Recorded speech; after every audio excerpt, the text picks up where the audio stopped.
There's a certain silence that only small towns know. In Laurel Bend, North Carolina, the nights are so still, you can hear the soft rustle of pine trees against your windows, and on some days, the mailman's truck sounds like thunder. My home sits at the edge of town, a two-bedroom craftsman tucked behind a curtain of oak trees, modest, worn, and mine. It once belonged to my grandfather, a quiet man who built furniture by hand and never raised his voice unless it was Sunday football. I inherited the house after college, and over the years I made it my own. A patchy lawn I never quite fixed, a leaky faucet I never quite replaced. Still, it fit me. I had a routine early mornings with black coffee, long hours working remote as a software developer, late evenings reading or tending to an overworked bonsai on the windowsill. I had no wife, no children, and no real complaints. My relationship with my parents had frayed long before I moved out. My father, Silas, never saw much use for a son who chose code over carpentry.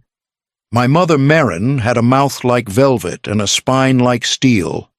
Everything was about the family's name, about what others might say. Their world was small, and anything that didn't fit into it was either ignored or punished. The only tether I kept was Callie.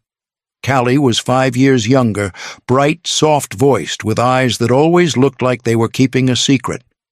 As kids, I taught her how to ride a bike, how to skip stones, and how to spot a lie in our father's praise. We didn't talk every day now, but when we did, it always felt like we picked up where we left off. It was close to midnight when my phone buzzed. I almost didn't check it. I figured it was another work notification, or worse, a calendar reminder I'd forgotten to snooze. But when I saw her name, I sat up straight. Callie. They threw me out. I have nowhere else to go. The air turned colder somehow. I stared at the message, the blue light making the room feel smaller.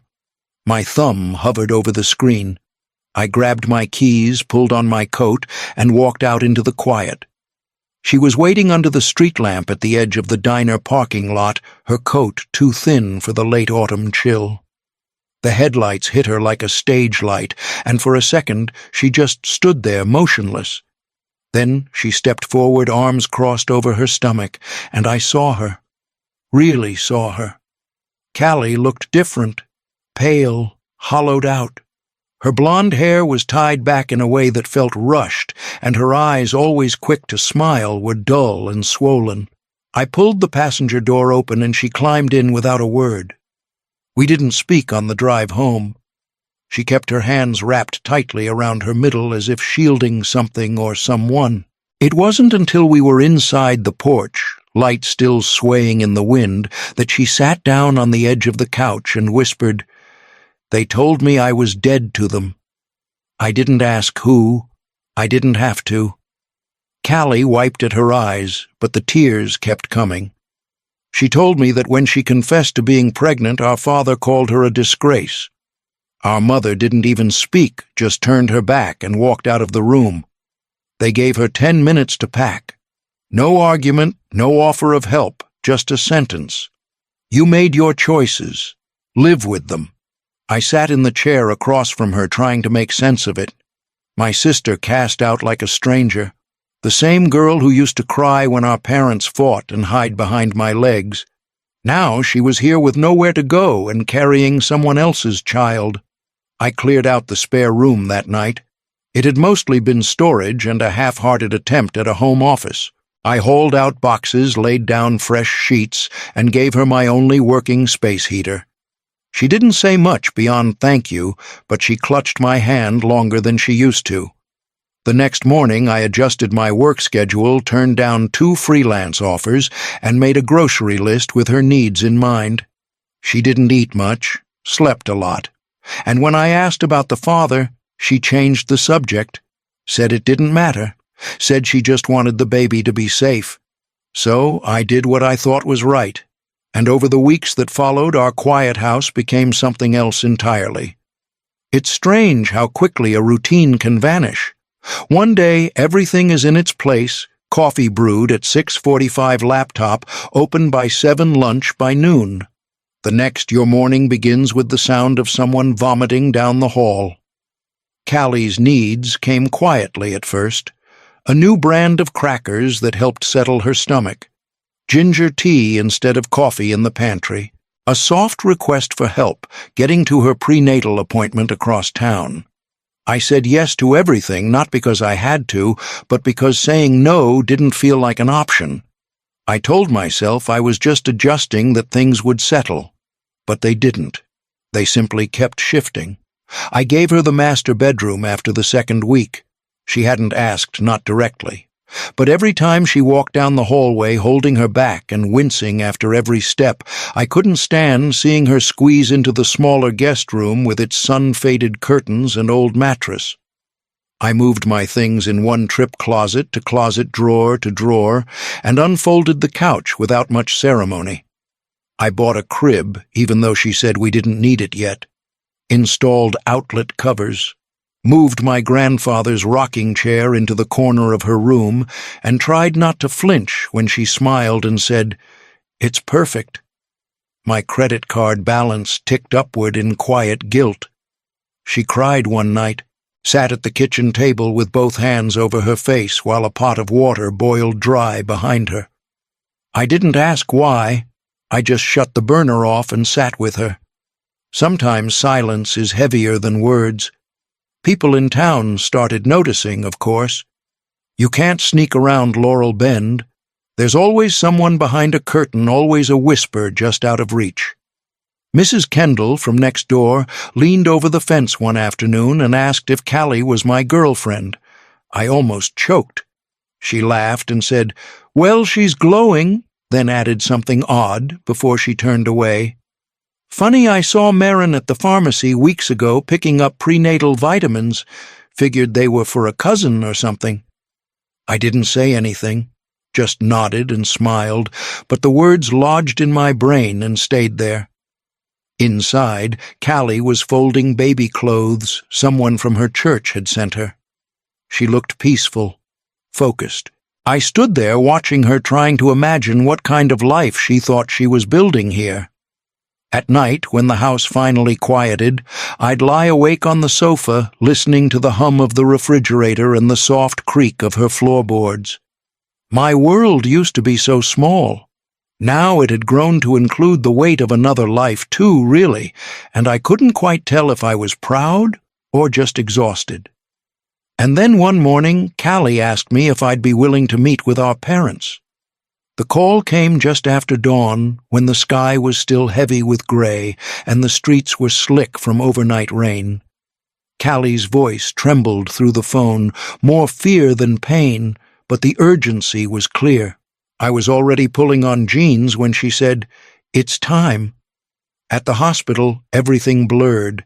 Fluorescent lights, hurried footsteps, too many questions from too many nurses. Callie gripped my hand until her knuckles went white. I stayed by her side until they wheeled her into delivery. Then I sat alone in a plastic chair, staring at the second hand on a wall clock like it held the key to something more than time. 3 hours later, I heard the first cry. A nurse found me in the hallway. "It's a girl," she said. 7 pounds, even. Both are doing well. They let me in a few minutes later. Callie looked like she'd been cracked open and slowly put back together. Exhausted but calm. The baby was nestled against her chest, swaddled in white, a soft puff of hair on her head, and a pink hospital cap already sliding to one side. "Her name's Emery Callie," whispered. Emery rose. I didn't know what to say, so I didn't say anything. Later, while filling out paperwork for insurance coverage, the nurse paused when she reached the father's section. Callie looked at me, then nodded. I signed where she pointed. She murmured, "Just temporary," as I handed the form back. We brought Emery home 2 days later. I carried the car seat through the front door, and suddenly the house felt smaller. The crib was already in place, the rocking chair ready, the kitchen counter lined with formula and bottles. It was strange how everything felt ready even though I didn't. Callie moved into the master bedroom again, now shared with Emery. I took the couch for good this time, not even bothering to pretend it was temporary. Our days fell into a rhythm: midnight feedings, diaper changes, soft lullabies that Callie hummed while swaying gently in the chair. I learned how to mix formula with one hand and silence a pacifier with the other. I read articles about baby sleep cycles and colic. My browser history looked like that of a nervous young father. Sometimes when I walked past the bedroom door and saw them both asleep, Callie curled on her side, Emery tucked against her chest, I felt something heavy and unfamiliar settle in my chest. A sense of belonging I hadn't asked for. "You're the only man I can count on," Callie told me one night while she was folding Emery's onesies. Her voice was soft, and her eyes didn't leave her hands. I didn't respond, not out loud, but something inside me responded all the same. That was around the time Marin showed up on our porch with a tin of lemon cookies and a strained smile. It started with the cookies. Marin showed up one afternoon while I was working in the back room, Emery asleep in the rocker, and Callie folding laundry in the living room. By the time I stepped out, she was already on the couch, smiling like we hadn't gone 3 years without speaking. Her hair was pulled back tight, and her lipstick a little too red for a casual visit, but there she was, holding Emery like she'd never once turned her back on Callie. "I just wanted to meet my granddaughter," she said gently, "and tell you both. I'm sorry for how I handled things." Callie nodded, eyes down, like she wanted to believe it. I stood by the doorway, arms crossed, not ready to give an inch. Marin came back the next week, this time with a knit hat for the baby and a bottle of gripe water she swore worked miracles. She held Emery like a pro, cooing and swaying, while Callie watched her visibly softened. I watched too from the corner of the room, feeling something like a splinter working its way under my skin. The third visit, she brought Silas. He didn't step inside at first, just hovered near the porch with his hands shoved in his coat pockets. Eventually he followed Marin in, nodded once in my direction, then sat stiffly in the armchair like he'd been invited. He glanced at the crib, at the toys scattered near the couch, and finally said, "Well, looks like you've made yourself useful, Elias. Guess someone had to seeing as you've still got no wife or kids of your own." I didn't answer. I didn't need to. Callie laughed awkwardly, brushing it off like it was a harmless jab. "He's trying," she whispered later. "They're both trying. Maybe they've changed. Maybe." Marin began offering help. "I can run errands for the baby if you're too busy," she said one morning while Callie bounced Emery on her knee. "Diapers, formula, whatever you need." I hesitated, but Callie stepped in. "It might not be a bad idea.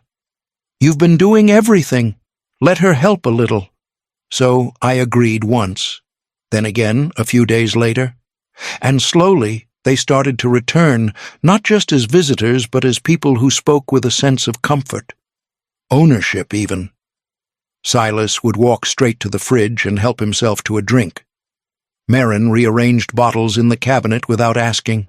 They began to linger longer, always with a reason, always with that familiar, polite smile. I told myself it was fine, that the past was complicated and forgiveness had to start somewhere. But the more they came, the more I noticed the shift. Callie stopped asking before giving them keys to the back door. And one evening I came home late and saw Silas's car in my driveway like it belonged there. It was past 9 when I pulled into the driveway. The porch light was on, casting a pale cone across the steps, but something felt off. Silas's truck was parked crooked in front of the mailbox engine, still warm. I figured they were over again, maybe overstaying another visit, maybe helping with dinner that turned into taking over the whole kitchen. I didn't like it, but I'd grown used to swallowing my discomfort. I grabbed my bag, walked up the steps, and reached for the door. The key didn't fit. I tried again slower this time, as if that might change the outcome. Then I tried the spare. Same result. The lock had been changed.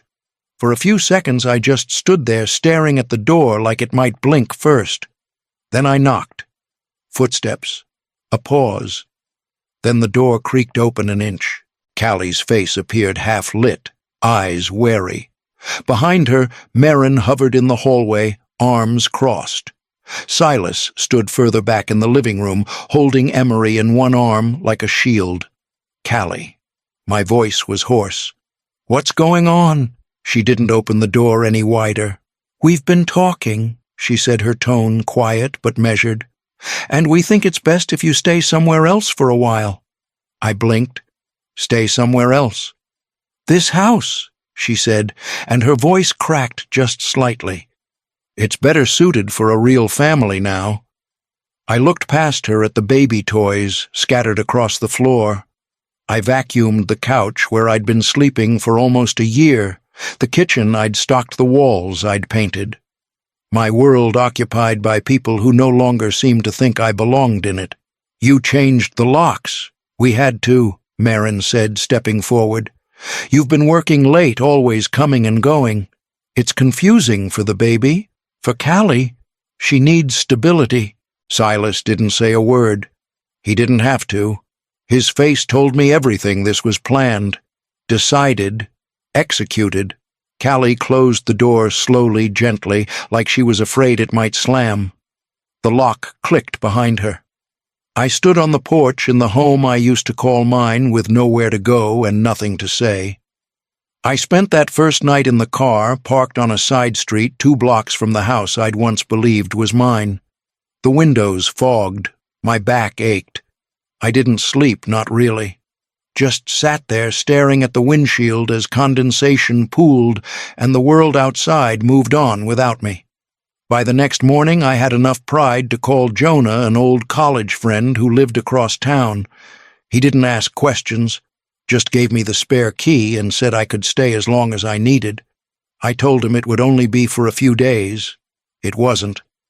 With a cup of cold coffee and a cracked laptop, I started digging. The house was still technically mine, or so I thought. I pulled up the county records, not expecting to find anything unusual. But there it was, plain as day. 6 months ago, a change had been filed. Co-ownership.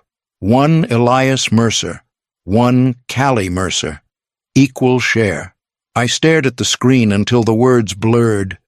Then I thought back to the paperwork she'd handed me last spring, some forms for insurance, she said part of Emery's medical coverage. She'd laughed nervously when I hesitated, told me it was all standard. I signed it without reading the fine print. I wanted to believe her. Next came the bank records. An old joint account my parents had opened in my name when I was a teenager, dormant for years. Somehow Silas had accessed it. Used it to fund the legal filing fees, probably to make the title transfer look legitimate. Everything in my name on paper, everything technically above board. And then there was the footage. Mrs. Kendall had always been nosy, but for once I was grateful. Her porch camera showed Merrin walking up my steps at least a dozen times over the past few months, with folders in hand. Sometimes with Callie, sometimes alone. Always looking over her shoulder. They'd planned this. Every visit, every apology, every tin of cookies and slow smile and helping hand, all of it layered and timed. I hadn't just been pushed out. I'd been maneuvered out step by step. I closed the laptop and sat in silence, the hum of the refrigerator in Jonah's kitchen the only sound. I couldn't stop thinking about Emery, her tiny fingers wrapped around mine, her sleepy smile when I rocked her to sleep, and wondering if she'd ever know the truth, or if she'd only ever hear their version. I didn't want revenge. I wanted clarity, a clean line between what they'd done and what I'd let happen. So I found a lawyer, someone outside of town, someone without a last name that might trace back to theirs. I gave him every file, every message, every paper trail I could uncover. I stayed quiet. I didn't argue with Callie, didn't return Silas's stare when I passed him on the street, didn't answer Merrin's calls when they started coming late at night. The lawsuit landed without warning. Fraudulent title transfer, intentional misrepresentation, exploitation of a dormant account. The lawyer filed a motion to rescind co-ownership and restore full title based on deception and duress. I watched it unfold from a safe distance, showing up to court in the same suit I wore to my grandfather's funeral. Callie didn't look at me once during the hearing. Marin wore black, like she was the one grieving. Silas crossed his arms and barely spoke, as if silence might rewrite the facts. It didn't. The judge ruled in my favor. Ownership reverted, their rights revoked. 30 days to vacate. No fanfare, just the sound of a gavel and then a silence so full it echoed. After the ruling, Marin tried calling again. She left a voicemail. "We were just trying to protect what mattered," she said, voice strained. "You didn't have to do this, Elias." I deleted it. When it was done, I didn't celebrate. I went back to Jonah's place, packed up my things, and drove home, my real home. The driveway was empty when I pulled in. The porch light was off. The locks had been changed again, but this time by me. They moved out on a Thursday.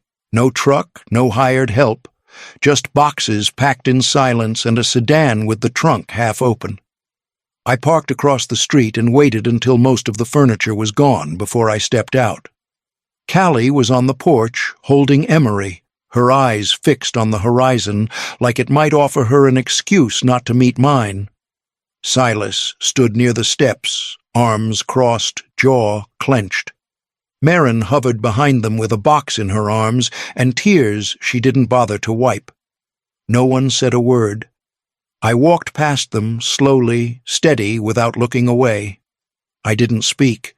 There was nothing left that needed saying. No defense, no apology, no anger. Just the sound of shoes on the steps and the click of the door unlocking again. Inside the house was bare, quiet in a way that felt unfamiliar. A room without voices, a kitchen without dishes, a hallway without laughter or footsteps.